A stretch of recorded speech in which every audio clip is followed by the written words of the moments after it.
오늘은 에베소서 3장 1절부터 13절의 말씀을 통해서 바울에게 알게 하신 하나님의 은혜의 비밀이란 제목을 가지고 함께 은혜를 나누고자 합니다. 사도 바울은 이 에베소서를 기록한 장소가 로마의 감옥이었습니다. 그 감옥에서 미결수로 이 재판을 받기 위해서 구금 상태였는데요. 이 1차 구금 때는 어떤 감옥같이 몸에 움직이지 못했지만요, 자유롭게 글을 쓸 수 있었고요, 또 자유롭게 외부의 사람들을 만날 수 있는 그런 기거처였습니다. 그래서 감옥이라고는 하지만 사실 일반적인 죄수들을 가두는 감옥이 아니라 미결수로서 재판을 기다리는 가운데 구금되어 있던 상태였습니다. 이곳에서 그는 하나님께서 왜 나를 이 로마까지 보냈는가를 깊이 생각했을 겁니다. 그리고 이곳에서 많은 생각을 하는 가운데 지금까지 자신이 이방인을 위해서 복음을 전했던 1차, 2차, 3차의 그 전도의 여행길을 하나하나 되새겨 봤을 겁니다. 그리고 하나님께서 왜 나를 이곳까지 보내는가를 깊이 생각한 것 같습니다. 그것을 깨달은 이 사도 바울이 에베소에 있는 성도들에게 내가 이렇게 구속된 것은 모든 것이 하나님의 영광이고 내가 구속된 것은 다 너희를 위한 것이라 그것을 깨닫게 됩니다. 우리가 깨달음이라는 것은요, 어떤 일을 통해서 바로 깨닫기도 하지만 어떤 것은요, 깊이 묵상함을 통해서 깨달아지는 것이 있습니다. 우리의 인생이 그렇습니다. 때로는 우리가 인생을 돌아볼 때 왜 나는 저 사람 같지 않을까 비교하면서 내 인생을 한탄하기도 하고 또 내가 잘못 이해하기도 합니다. 그러다 내가 깊이 내 자신을 돌아보면 이게 하나님의 섭리 가운데 있구나. 그래서 하나님께서 나를 이렇게 이끌어 가시는구나 하는 어떤 깨달음을 얻을 때가 있습니다. 사도 바울이 지금 로마의 감옥에서 깨닫는 게 바로 그건데요. 오늘 이 말씀을 통해서 하나님께서 이 사도 바울에게 주신 은혜 저와 여러분에게도 주실 줄 믿습니다. 이 에베소서 3장 1절을 한번 보도록 하겠습니다. 이러므로 그리스도 예수의 일로 너희 이방인을 위하여 갇힌 자 된 나 바울이 말하거니와. 사도 바울은 지금 갇혔다고 자신을 표현합니다. 그러니까 구속된 상태에서 깨달은 겁니다. 무엇을 깨달았냐면 그리스도 예수의 일로 자신이 이렇게 감옥에 갇히게 된 것은요, 내 일이 아니라 내 잘못이 아니라 그리스도의 일이랍니다.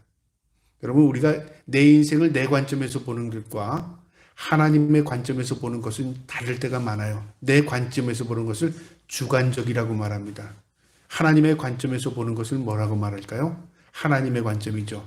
또 객관적이라고 말할 수 있습니다. 우리가 인생을 내 관점에서 보면요, 비교하게 됩니다. 나보다 좀 더 나은 사람 같은 사람은 내가 못한 것이 되고요. 내가 다른 사람하고 비교해서 좀 더 나은 것 같으면 내가 그 사람보다 좀 더 월등하게 생각합니다. 그러니까 비교를 통해서 주관적으로 생각하기가 쉽다 그 말이죠. 그런데 하나님의 관점에서 보면 어떡할까요? 하나님의 관점에서는 모두가 피조물입니다. 모두가 하나님의 관점에서 만들어진 것입니다. 그러니까 하나님께서 주인이라 그 말이죠. 사도 바울은 지금 로마의 감옥에 있지만 자신이 갇혀있는 이 자체가 주의 일이랍니다. 예수 그리스도 일. 여러분, 그렇게 생각해야 합니다. 우리가 내가 무엇을 하든지요, 이게 내 일이 될 때는 어떻게 돼? 힘들면 포기하게 되고요, 또 내게 유익이 되지 않으면 절망하게 됩니다. 그런데 내가 하는 일이 하나님의 일이라고 생각해 보세요. 힘들어도 견딜 수 있는 믿음 갖게 됩니다. 또 내가 힘들 때 하나님께 간구하게 됩니다. 하나님, 내가 하나님의 영광을 위해 살아가는데 하나님 내게 힘 주시고 능력 주세요. 하나님의 일이기 때문에 하나님께 달라고 할 수 있는 것이죠. 사도 바울은 지금 그런 관점입니다. 그리스도 예수의 일로 너희 이방인을 위하여.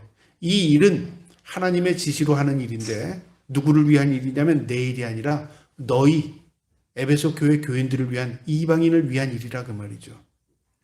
우리가 이 객관적인 관점을 갖게 되면요, 가족의 구성 가운데서도 다 사명을 갖게 됩니다. 어머니는 어머니로서의 사명, 아버지는 아버지로서의 사명, 또 자녀는 자녀로서의 사명이 있어요. 그런데 우리는 때로는 그렇게 생각하지 않아요. 마치 그냥 서로 사랑했으니까 가정을 이룬 것으로 생각하고, 또 시간이 지나면서 그냥 아무 의미 없이 가정이 구성원들을 생각합니다. 마치 내가 낳았으니까 내가 내 마음대로 할 수 있는 자녀라고 생각하고, 또 내가 부모에게 구속이 돼 있으니까 어쩔 수 없다고 생각합니다. 그게 아닙니다. 성경적으로 보면요, 부모에게 있어의 자녀는 하나님께서 그 부모에게 자녀를 맡겨주신 것입니다. 그러니까 내 자녀가 아니라 하나님께서 나에게 주신 자녀죠. 이게 어떤 관점이냐면 내 관점이 아니죠. 하나님의 관점입니다. 그래서 힘들 때 하나님 내게 능력 달라고 기도할 수 있고요. 또 어떤 것이 잘 될 때는 하나님께 감사가 되는 것입니다. 맡겨준 것이니까. 그리고 내가 힘들고 지칠 때는 하나님 나에게 능력 달라고 얘기할 수 있는 거죠. 자신은 지금 이방인을 위해서 하나님의 일을 하다가 갇혔답니다. 그리고 그는 이 갇힌 것이 하나님의 놀라운 이 경륜이라고 말합니다. 2절에 볼까요? 너희를 위하여 내게 주신 하나님의 그 은혜의 경륜을 내가 들었을 터이라. 여러분, 이 여기서 말하는 은혜의 경륜이란 말, 이 경륜이란 말을 우린 잘 안 쓰는데요. 성경이 이 경륜이란 말은 어떤 뜻이냐면 합성어입니다. 오이코노미스라는 말인데요. 오이코노미아, 이건 무엇을 말해? 집을 말하고요. 오이코노미 하는 이것을 경영하다는 겁니다. 그러니까 어떤 집의 관리자가 큰 집이 있으면 큰 집을 관리하는 집사가 있었습니다. 과거에는요. 그 집사가 어떻게 종들은 어떻게 부리고 그 다음에 또 가정의 재정은 어떻게 움직이고 어떤 자리에서 누구는 어떤 역할을 하고 그걸 다 관리하지 않습니까? 플랜이 있다는 거죠. 계획이. 하나님의 관점에서 세상을요. 그냥 창조만 하시고 방치하지 않습니다. 하나님이 창조한 모든 것들은요. 하나님의 플랜, 계획 아래 하나님께서 움직이십니다. 이게 하나님의 경륜입니다. 그런데 그 경륜이 너무 크기 때문에 우리가 이해가 되지 않아요. 하나님 우주를 다스리시는 분이십니다. 하나님은 하나도 틀림없이 모든 것들이 하나님의 뜻 가운데 움직여집니다. 우리가 그것을 알지 못하는 거죠. 그런데 분명히 그 경륜은요. 하나님의 뜻 가운데 움직여지는데 여기 경륜이라는 말이 그겁니다. 하나님의 은혜의 경륜. 하나님이 움직이시는 모든 것들이 다 은혜로 귀결된다 그 말이죠. 내가 비록 감옥에 있지만 그는 감옥에 있는 것도 하나님의 관점에서 은혜를 베푼 거예요. 내가 고난을 당하지만 하나님의 관점에서 내게 은혜를 베푼 거예요. 우리의 관점에서는 고난이고 우리의 관점에서는 구속이라고 말하지만 하나님의 관점에서는 나를 나되게 하시는 은혜입니다. 여러분 그런 고백이 저와 여러분에게 있기를 원합니다. 하나님 나를 나되게 하시기 위해서 이런 고난 주시는군요. 하나님 나를 천국 데려가시기 위해서 이렇게 하시는군요. 하나님 내가 심게 하시고 우리 자녀들을 거두게 하시는군요. 여러분 성경의 법칙은 놀랍습니다. 심고 그가 거두지 않습니다. 누군가가 심으면 그 다음 세대가 걷어냅니다. 그리고 그 세대가 또 심으면 그 다음 세대가 걷어냅니다. 내가 심고 내가 거두려고 하고 내가 해서 내가 이익 보려고 하고 그렇지 않습니다. 우리가 구원받기 위해서는 하나님이신 예수님께서 자신의 생명을 버리셨습니다. 내가 버릴 게 아니었다 그 말이죠. 그런데 우리가 그 은혜로 구원받은 겁니다. 심고 거둠의 법칙이 자연 법칙 같지만요. 하나님도 그 법칙 아래 있습니다. 하나님도 그 법칙의 그 룰을 따르신 겁니다. 이처럼 은혜의 경륜을 너에게 들려준다 그 말이죠. 그걸 깨달은 겁니다. 3절에요. 곧 계시로 내게 비밀을 알게 하신 것은 계시. 여러분 계시라는 건 뭐죠? 하나님 신적인 존재가 피조물에게 가르쳐 주는 겁니다. 앞으로 되어질 일도 계시지만요. 그 되어진 일 가운데 선비를 가르쳐 주는 것 계시입니다. 사도 바울은 그 계시를 하나님으로부터 받은 겁니다.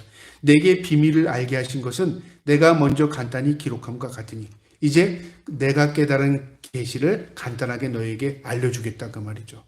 하나님의 경륜, 하나님의 놀라운 비밀을 내가 깨달은 것, 이곳에서 깨달은 걸 너에게 가르쳐 주겠다 그 말이죠. 4절부터 보겠습니다.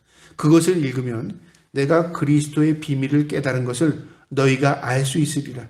내가 지금 너희에게 전달할 텐데 너희도 깨달을 수 있으리라. 5절에 이제 그의 거룩한 사도들과 선지자들에게 성령으로 나타내신 것 같이 다른 세대에서는 사람의 아들들에게 알리지 아니하셨으니 무슨 말이냐면요. 사도들과 선지자들은 이 신약 성경이 기록되기 전에 구약 시대의 하나님의 일꾼들이었습니다.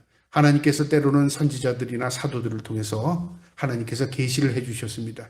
그리고 그 계시를 통해서 하나님의 뜻을 가르쳐 준 거죠. 그런데 성령으로 나타내신 것을 이 세대, 다른 세대, 그러니까 구약 세대나 그 다음에 사람의 아들들, 세상의 사람들 그 말이죠. 이 성경에서 말하는 사람의 아들들, 이걸 뭐냐면요. 우리는 어떤 존재? 성도입니다. 거룩함으로 구별된 자들이라면 세상에 안 믿는 사람들, 세상의 사람들은 알지 못한답니다. 그래서 비밀인 겁니다. 여러분, 구원의 은혜가 비밀입니다. 우리가 논리적으로요, 왜 너만 구원받아야 되냐? 그게 구원에 어떤 역할을 해? 예수님이 죽으신 것과 우리가 무슨 관계가 있어? 도저히 이해가 되지 않는 것들이 많습니다. 하나님 너 봤어? 내가 하나님 보면 내가 믿어줄게. 야, 앞으로 될 일을 어떻게 알아? 성경을 너가 100% 믿을 수 있는 근거를 대봐. 우리가 어떤 것을 논리적으로 이해하려고 하면요, 논리는 결국은요, 막힙니다. 논리라는 것은 인간이 만들어낸 겁니다. 이해하기 위해서. 성경은 우리를 이해시키려고 하지 않아요. 하나님께서 우리를 나를 좀 이해해달라고 하시지 않았습니다. 믿으라고 말씀하십니다. 우리의 이해에 한계력이 있기 때문에 그렇습니다. 우리가 어린아이한테 이렇게 엄마를 좀 이해해줘, 아빠를 좀 이해해줘라, 그런다고 아이가 내가 이해할게, 그래서 이해를 합니까? 아이는 아이로서의 수준을 가지고 있습니다. 우리는 피조물로서의 수준으로 창조주의 섭리를 다 이해할 수 없습니다. 그래서 우리는 그 창조주를 신뢰하고 믿는 겁니다. 그 믿을 수 있도록 성경이 우리에게 가르쳐 주는 겁니다. 그 믿음은 하나님의 선물인 거죠. 이처럼 선지자들이나 사도들에게 이 성령으로 나타내신 것을 이 세대와 사람들에게는 나타내지 않았답니다. 그러니까 비밀로 감춰준 것이랍니다. 자기는 그것을 이제 로마의 감옥에서 깨달은 겁니다. 6절에요. 이는 이방인들이 복음으로 말미암아 그리스도 예수 안에서 함께 상속자가 되고 함께 지체가 되고 함께 약속에 참여한 자가 됨이라. 그 비밀이 뭐냐면요, 함께입니다. 누구를요? 이방인들과. 유대인들인 나와 같은 사람과 이방인들인 에베소 교인들이나 우리가 모두 함께 상속자가 된 것이다. 상속자는 뭐냐면요, 자녀죠. 부모가 자녀에게 상속하는 것. 우리가 무엇을 상속받습니까? 천국입니다. 하나님의 나라를 상속받습니다. 왜냐하면 하나님이 택함 받은 백성이기 때문에. 그러니까 우리가 택함 먼저 유대인으로서 받았지만 하나님이 우리만 구원받게 한 게 아니라 우리를 통해서 우리 모든 인류의 택함 받은 백성들을 하나님 불러 모으시고 구속해 나가시는 하나님의 은혜가 있다. 그러니까 너희나 우리나 하나님 안에서는 다 상속자야, 그 말이죠. 그 다음에 또 함께 지체가 된다는 말은 이방인인 너희나 우리나 모두 예수 그리스도에서 한 형제야, 한 지체야, 하나님의 도구야, 그 말이죠. 그리고 또 함께 약속에 참여한 자들입니다. 하나님의 약속, 말씀의 약속을 우리도 받고 너희도 받는 거야, 그 말이죠. 그러니까 세상의 관점으로 보면 유대인들의 입장에서는 우리는 하나님의 택함 받은 백성, 너희는 이방인 그럴지 모르지만 복음 안에서는 너희나 우리나 다 똑같은 거야. 너희나 우리나 하나님 앞에 다 택함 받은 백성이야. 너희나 우리나 모두 하나님의 지체들이야. 그것을 말한 거. 그 비밀을 알게 한 겁니다. 이 유대인들이 그것을 깨닫기까지는요, 지금도 깨닫지 못합니다. 복음 안에서만 깨달을 수 있는 겁니다. 사도 바울이 그 당시 2000년 당시에 이 복음을 깨닫는 겁니다.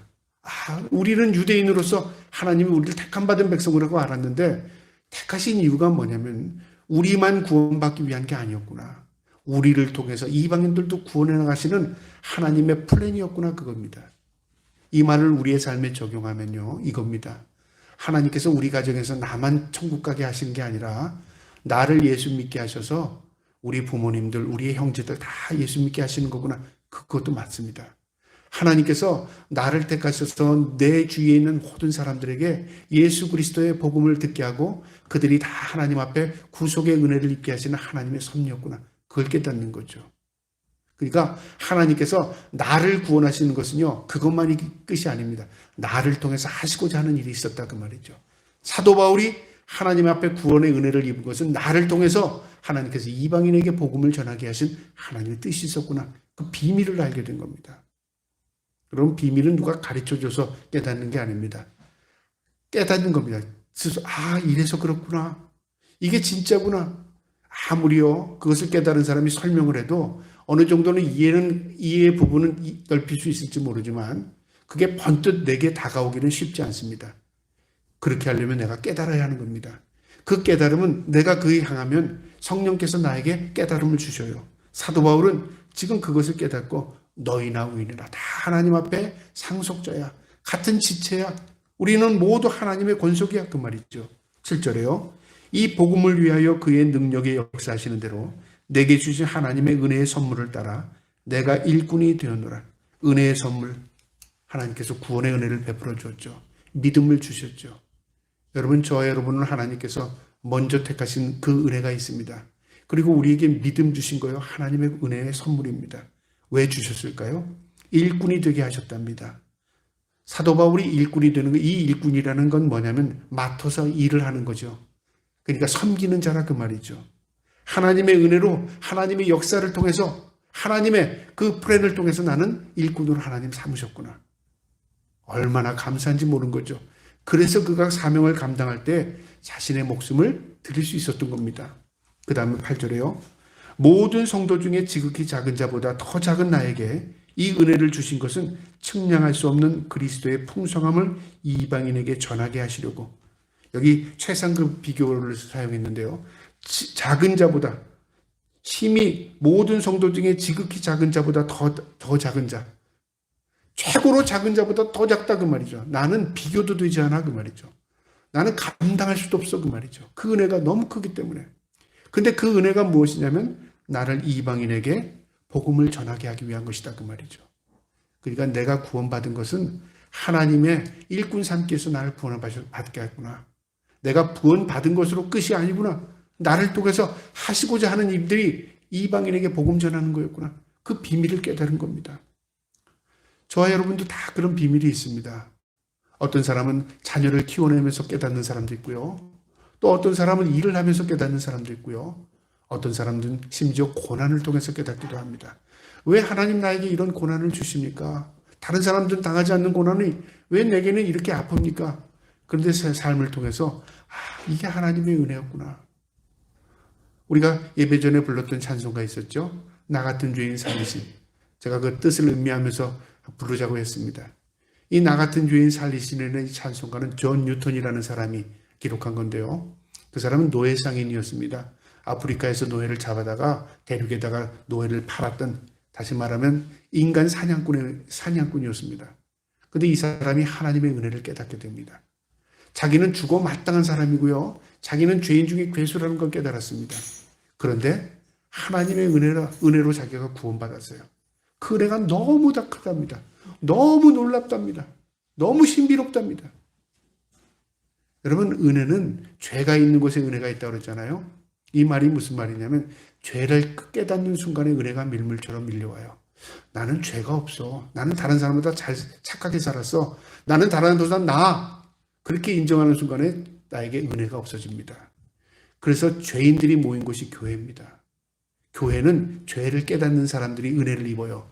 또 한 장소가 있죠. 세상에 죄를 지어서 들어가는 감옥이 있어요. 교도소. 거기는 죄인들이 모여 있습니다. 그런데 그들은 모두 다 억울하다고 생각합니다. 왜 나보다 더 큰 죄인인 사람들은 밖에서 활개하고 다니고 나는 그 순간에 발각이 되어서 난 잡혔던가. 억울한 사람들이 모여 있는 곳이에요. 그곳에 있는 사람이나 우리가 있는 사람이나 차별이 아닙니다. 다른 게 아니라 우리가 하나님의 은혜로 구속함을 입어서 죄인이지만 하나님의 은혜로 우리가 거듭난 은혜를 입은 겁니다. 그래서 하나님의 은혜의 자리로 들어가면 들어갈수록요, 더 죄인임을 깨닫게 되는 겁니다. 나 같은 죄인 살리신 주 은혜 놀라와. 이 뉴턴의 고백이 저와 여러분의 고백 되기를 바랍니다. 이 사도 바울이 그걸 고백하는 겁니다. 나를 하나님께서 은혜의 선물로 일꾼 되게 하셨다. 나는 다른 사람과 비교하면 비교할 수 없을 정도로 작은 사람이다 그 말이죠. 그러면서 9절에요. 영원부터 만물을 창조하신 하나님 속에 감췄던 비밀의 경륜이 어떠한 것을 드러내게 하려 하십니다. 창세전부터, 세상이 생기기 전부터 이때 비밀이 있었답니다. 하나님께서 가지고 있던 계획이었죠. 그 경륜이 이제 드러나게 하신답니다. 그러니까 하나님이 인류를 창조하시고 아담과 하와를 통해서 에덴 세상을 맡기셨습니다. 그런데 사탄이 아담과 하와를 미혹했습니다. 그리고 하나님과의 관계를 떨어지게 했습니다. 죄를 통해서요. 그 죄를 해결하기 위해서 예수 그리스도를 이 땅에 보내주셨어요. 그리고 우리는 예수 그리스도의 은혜로 구속함을 입게 됐습니다. 그래서 이제는 우리는 다시 새로 거듭난 사람이 되었습니다. 이게 하나님의 경륜입니다. 그거를 깨닫게 하기 위한 것이라 그 말이죠. 그러니까 우리가 깨달음이라는 것은요, 내가 어떤 똑똑해서 무엇인가를 논리적으로 이해해서 깨닫는 게 아닙니다. 깨달음이라는 것은 하나님이 은혜를 주셔야 하는 겁니다. 성령님이요. 우리가 논리로 이해하려고 하다 보면 하나님에 대해서요, 왜곡할 때가 참 많습니다. 오늘날 많은 신학 가운데 어떤 것을 자기 인간의 논리로 이해하려고 하는 것들이 참 많아요. 왜 우리가 구원받은 사람으로서 이렇게 세상에 짓눌려야 돼? 그래서 우리가 세상에 대항하자. 해방신학입니다. 해방신학. 그 다음에 왜 우리가 다 모두 창조자인데 남자 여자가 있으면 중성도 있어야 되지 않아? 또 그렇게 생각하는 거죠. 그러니까 모든 것이 인간 관점으로 맞추는 거예요. 이런 사람은 이런 사람대로, 저런 사람은 저런 사람대로. 여러분, 우리가 인간의 이해로 논리로 성경을 이해하다 보면요, 결국은 우리의 인간의 논리가 하나님을 거부하게 됩니다. 내 논리에 맞질 않아, 하나님이. 내 논리에 하나님은 잘못된 것 같아. 하나님은 어떻게 이렇게 인간보다 어리석어 보여? 라고 생각하게 되는 거죠. 그 순간에 우리의 모든 것들이 무너집니다. 여러분, 믿음이라는 게 그래서 선물인 겁니다. 내가 믿을 수 있는 건 은혜고요. 내가 이 자리에서 하나님께 예배할 수 있는 게 은혜고요. 내가 하나님의 은혜 가운데 살아갈 수 있는 것입니다. 그 은혜 없이는 우리는 한 걸음도 걸어갈 수 없는 겁니다. 10절에 이는 이제 교회로 말미암아 하늘에 있는 통치자들과 권세자들에게 하나님의 각종 지혜를 알게 하려 하심이니라. 이게 무슨 말이냐면요, 신비로운 겁니다. 이는 이제는 교회로 말미암아, 교회가 왜 있어야 하느냐 그 말인데요. 하늘에 있는 통치자들과 권세자들에게, 하늘의 통치자들, 권세자들은 성경에 무엇을 말하냐면 천사를 말합니다. 악령도 천사에서 분리된 겁니다. 하나님을 대적하던 천사들이 악령이 된 거죠. 사탄 마귀가 됐죠. 그러니까 이 권세자들입니다. 천사들, 영적인 존재들이 하는 일이 아니라 그 말이죠. 이 통치자들과 권세자들에게 하나님이 각종 지혜를 알게 하려 하심이니라. 그러니까 영적인 존재들도 하나님이 그래서 그렇게 하셨구나. 이 영적인 존재들도 깨닫지 못한 들이에요. 어떤 일이요? 하나님이 이쪽에 직접 오신다는 것을. 하나님이 부리는 천사들에게 너 저거 해, 저자를 구원해, 저거 저렇게 하나님 지시하지 않고요. 하나님이 직접 이 땅에 오셨습니다. 그게 놀라운 겁니다. 천사들이 그걸 그때 깨닫지 못했어요. 그리고 이 일을 누구에게 맡겼냐면 천사들에게 맡긴 게 아니라요, 이 지상의 교회에게 맡겼답니다. 교회는 뭐라고요? 교회는 택함 받은 백성들의 무리에게 이걸 맡긴 거예요. 너희들이 이 일을 해줘라. 하나님께서 성도들에게 맡겨준 겁니다. 너희들이 이 일을 해. 너희 가족들에게 나를 전해줘. 너희 친구들에게 나를 전해줘. 너희가 세상에 많은 사람들에게 내가 있음을 전해줘. 하나님께 교회를 통해서 맡겨주신 겁니다. 이게 놀라운 비밀이라 그 말이죠. 그래서 사도 바울은 나 같은 죄인을 하나님께서 구속하셔서 사람 가운데 가장 작은 나 같은 존재에게, 이방인에게 복음을 전하게 하시고 그 놀라운 하나님의 경륜을 통해서 하나님을 알게 하시는 거구나. 이게 바로 교회구나. 그걸 알게 된 겁니다. 그래서 에베소 교회야, 너희가 힘든 상황이지만 내가 지금 이 감옥에 있는 것도 하나님의 영광이 될 것이고, 너희가 지금 고난 가운데 이 에베소 교회를 세워가는 것도 하나님의 영광이 될 거야. 그 말입니다. 11절에요. 곧 영원부터 우리 주 그리스도 예수 안에서 예정하신 대로 하신 것이라. 하나님께서 영원부터 하나님의 계획이 있었다는 거죠. 예정하신 것이라 그 말이죠. 그러니까 하나님의 이 계획의 가운데요, 에덴 동산 이후에 두 가지 하나님의 이 계획이 있었어요. 가정과 교회요. 가정과 교회. 사탄은 이 가정과 교회를 허물면 인류를 파괴할 수 있어요. 그래서 하나님과 에덴 동산에 있던 아담과 하와를 무엇으로 갈라놨냐면 죄로 갈라놨습니다. 가정을 파괴해버린 거예요. 그래서 결국은 흩어지게 만드는 거죠. 그 다음에 교회입니다. 이 땅에 있는 택함받은 백성들이 모이질 못하게 만드는 거예요. 하나님께서 이스라엘 민족을 구속하셨습니다. 하나님 백성으로 너희는 내 백성이야. 나는 너희의 하나님이야. 그렇게 했는데 이스라엘 민족이 어떻게 되냐면 이방신들, 그 다음에 음란한 이 이방신들을 섬기는 행위들을 하면서 이스라엘 민족들이 흩어집니다. 그리고 전쟁을 통해서 흩어지게 만듭니다. 그리고 그들이 예배하드리지 못하도록 이 세상의 권력들이 흩어지게 만듭니다. 그게 오늘 세상의 역사지 않습니까? 그런데 이 이스라엘 민족이 2000년이라는 세월이 지난 이후에 다시 이스라엘 땅, 그 땅에 그대로 모였어요. 이게 또 놀라운 신비입니다. 여러분, 우리는 그것을 본 사람들이지만요, 1948년 그 전에는 이스라엘이라는 나라는요, 성경 속에서 있었던 나라입니다. 불과 얼마 되지 않습니다. 우리도 1948년에 해방됐죠. 이스라엘 민족도 1948년에 독립했습니다. 똑같은 해에. 그 전에는 이스라엘 민족은 성경에만 있었습니다. 그런데 오늘날은요, 우리가 이스라엘 민족이 있다는 것, 그리고 그들이 지금 하나님을 섬기고 있다는 걸 알게 되었어요. 놀라운 건, 그래서 역사적으로 보면 마지막 때에 사는 겁니다, 우리가. 마지막 때.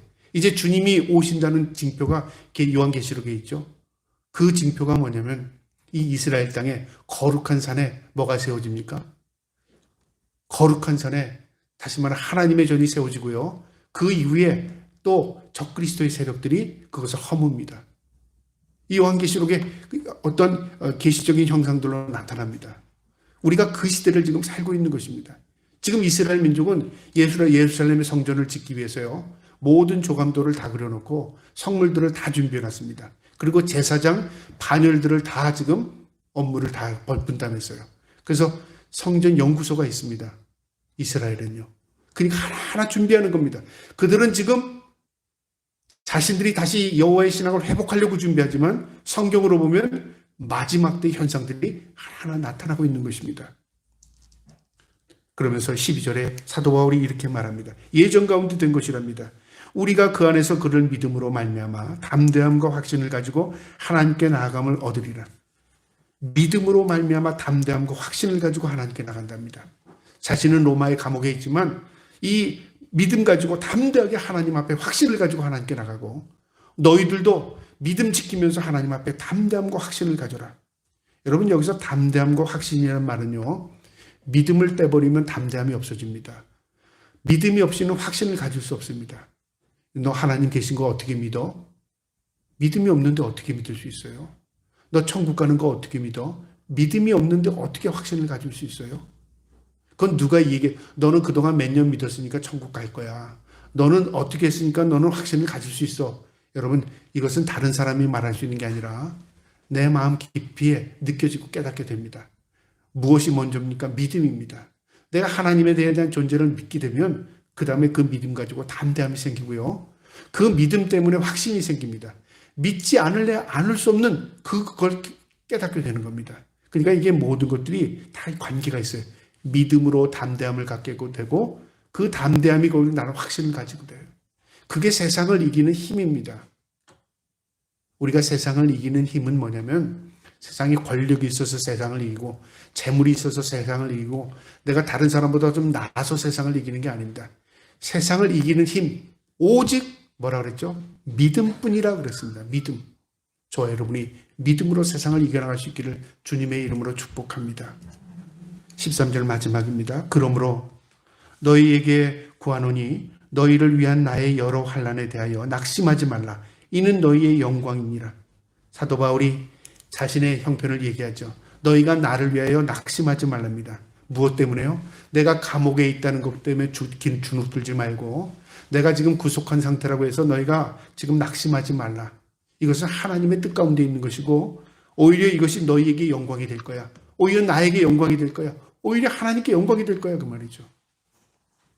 여러분, 이 고백은 믿음 아니면 할 수 없습니다. 내가 지금 어렵게 당하는 거 이게 하나님의 영광이 될 거야. 지금 부모님들이 고생하는 거 자녀에게 너에게 영광이 될 거야. 지금 우리가 이 어려운 시대를 살고 있지만 이게 우리에게 영광이 될 거야. 그 확신은요, 담대함은 바로 믿음에서 나오는 겁니다.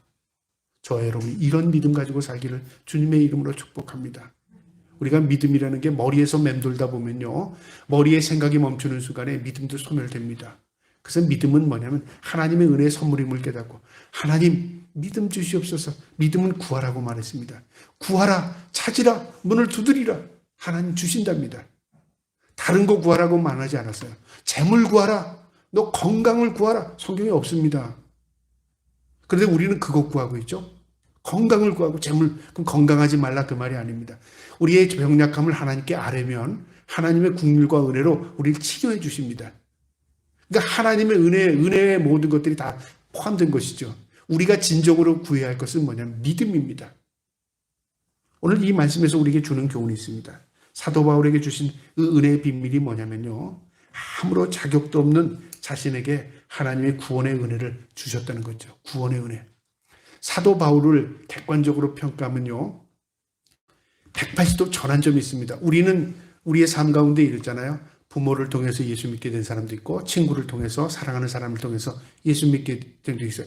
그 변화가 그렇게 하지만 자연스럽게 내가 예수를 믿게 되는 경우가 있는가 하면 어떤 사람은요. 완전히 반대의 길을 가다가 확 뒤집어지는 사람이 있어요. 그런 사람들이 사도 바울이 그런 사람입니다. 예수 그리스도를 핍박했던 사람이었고요. 예수 믿는 사람을 잡으러 가던 사람이었어요. 그게 하나님이 기뻐하는 일인 줄 생각했어요. 그런데 예수 그리스도를 만난 이후에 완전히 180도 밖에 없습니다. 그러니까 인생이 완전히 전환된 거예요. 오늘과 내일이 완전히 달라진 사람이에요. 이런 사람의 특징은 뭐냐면 은혜가 너무 큰 거예요. 너무 큰 거. 그래서 모태신앙들이 미지근한 것 같은 건 뭐냐면 큰 기복이 없기 때문에 그래요. 근데 저력은 어디서 나타나냐면요. 어떤 결단적인 순간에 이때서 변화가 없어요. 내가 지금까지 믿어온 게 있기 때문에 그건 그러면 안 돼. 그걸 아는데 큰 기복의 변화가 있는 사람은요. 뒤집어지기가 또 쉬워요. 쏟기가 쉽다 그 말이죠. 이건 물론 사람에 따라 다를 수 있지만 사도 바울은 그 놀라운 은혜를 경험한 사람이에요. 그래서 자신의 은혜가 너무 큰 걸 깨달았어요. 은혜. 나 같은 죄인 살리신 그 은혜.